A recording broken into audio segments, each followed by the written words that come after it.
We'll try to go over the topic of mass, moment of inertia of composite bodies, that is bodies made out of individual solids, maybe a cone, maybe a rectangular parallelepiped, or maybe a cylinder, or maybe maybe of a sphere, or maybe a hemisphere, and so on. Maybe these constituent bodies, they may have different densities. And how do we obtain mass moment of inertia of such objects about a given axis? We use the fact that we already know the moments of inertia of these composite bodies, and so we combine them using the known parallel axis theorem. Let us begin with that exercise by noting that a composite body is a body made out of different bodies, maybe possibly of different material densities, to form one such solid. Because we know mass moment of inertia of primitive bodies, we derived them by the method of integration. We use this parallel axis theorem. Moment of inertia about an axis AA is the sum of inertias about the body about its own centroidal axis plus lambda square m, where lambda is the distance between the centroidal axis and the required axis. Before we proceed any further, let us quickly glance through the known results of moment of inertia of simple bodies that we call primitives. One is a point mass for which moment of inertia is mr square, where r is the radius. For a slender rod about its own centroidal axis is 112 mr square, about this axis is 1/3 ml square. Similarly, for a circular hoop, we have moments of inertia about x-axis, about y-axis, about z-axis, and then a thin solid disc, and then a cylindrical shell. I would encourage you to go over and derive each one of these on your own. Don't underestimate this task. Do it and you will realize that you get a much deeper understanding. And then for a cylinder, and then this is for a cylindrical tube, thick-walled cylindrical tube, and then a sphere, and then a spherical shell, and then a right circular cone. Try to look at this result and see where x, y, z axes are there. You need to apply this very carefully. And then about a rectangular parallelepiped, rectangular plate, and then a tetrahedron, and then finally a hemisphere. We'll try to see a few problems and close this topic.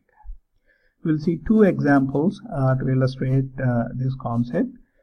Example 1 is that of a cylinder on which a hemisphere is stacked upside down, so that the parallel face of the hemisphere coincides with the parallel face of flat face of hemisphere is in flush with flat face of the cylinder. The radius of the hemisphere is given to be 32, and hence this radius of this cylinder will also be 32. All the dimensions are shown over here, along with centroidal axis of the cylinder, centroidal axis of the sphere. We are required to find the moment of inertia of this composite object with respect to the axis AA. Okay. We are given that this hemisphere is made out of copper with a density 8.96, and the cylinder is made out of aluminum with a density of 2.9. It may be interesting to note here that aluminum is almost 1/4 as dense as copper. That is the reason why aluminum is used in aerospace industry, because we want parts to be very light. So to begin with, we'll notice what is the volume of hemisphere, 2/3 of pi r cube, and thus mass of hemisphere is density of copper of which it is made multiplied by volume. It comes out to 615 kilograms. I would encourage you and request you to check all these calculations because there is so much of number crunching. There is every possibility of me committing a mistake. I would request each and every one of you to go over these and point to me if there is any mistake. Similarly, volume of the cylinder is pi r square multiplied by h, and thus its mass of cylinder comes out to be approximately 434 kilograms. We try to compute what is the moment of inertia of hemisphere about its own centroidal axis. Let us recall that we have given it here. It is 83 over 320 mr square. That is what we did. 83 over 320. M is 615 into 32 square. So it is 16.33 kg meter square. Similarly, moment of inertia of the cylinder about its own axis, centroidal axis BB, it is given to be 112 m into 3r square plus h square. So 112 m is 434 into 3r square plus h square. These things we put it up nicely into a tabular form as shown here. The masses included here and the moment of inertia about their own centroidal axis given over here, and these are the distances between individual axes to the required axis. Let us go back here again. We see that for hemisphere its own axis is at CC, but the required axis is AA. So the distance is 50 plus 12. This 12 is 3/8 of radius as shown here. Its centroid is located at a height of 3/8 of r. So we see that 3/8 of r, 3 into 32 divided by 8 comes out to be 12. So 50 plus 12 is 62. Whereas for the cylinder, it is the distance between AA and BB, which is 25. So we put all these and we find the mi about required axis, that is mi of own axis plus lambda square multiplied by m. Again mi about own axis plus lambda square multiplied by m. Thus we get the total moment of inertia to be 300 kg meter square.